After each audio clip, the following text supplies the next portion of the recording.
और मैं हूं नाइला भट्टी। शामिल करते हैं अब तक की अहम खबरें। ब्रेकिंग न्यूज से आगाह करते चलें। जैकबाबाद से हमारे खुसूसी नुमाइंदा साहिबा न्यूज हबीबुल्लाह मुस्तोई की रिपोर्ट के मुताबिक फायरिंग, नौजवान जख्मी। जैकबाबाद में तरीना दुश्मनी पर मुसल्लह अफराद की फायरिंग, एक नौजवान शदीद जख्मी, अस्पताल मुंतकिल। पुलिस का कहना है कि वाक़या आबाद थाने की हदूद चांद शाख नहर के इलाके में पेश आया। जख्मी नौजवान की शिनाख्त निसार जखरानी के नाम से हुई। जख्मी को इलाज के लिए सिविल अस्पताल मुंतकिल करके मुलजमान की तलाश शुरू कर दी है।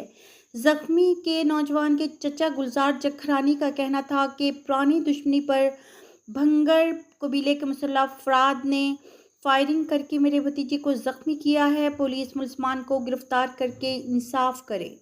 तक के लिए इतना ही। मज़ीद खबरों और अपडेट्स के लिए देखते रहें साहिबा न्यूज़ HD।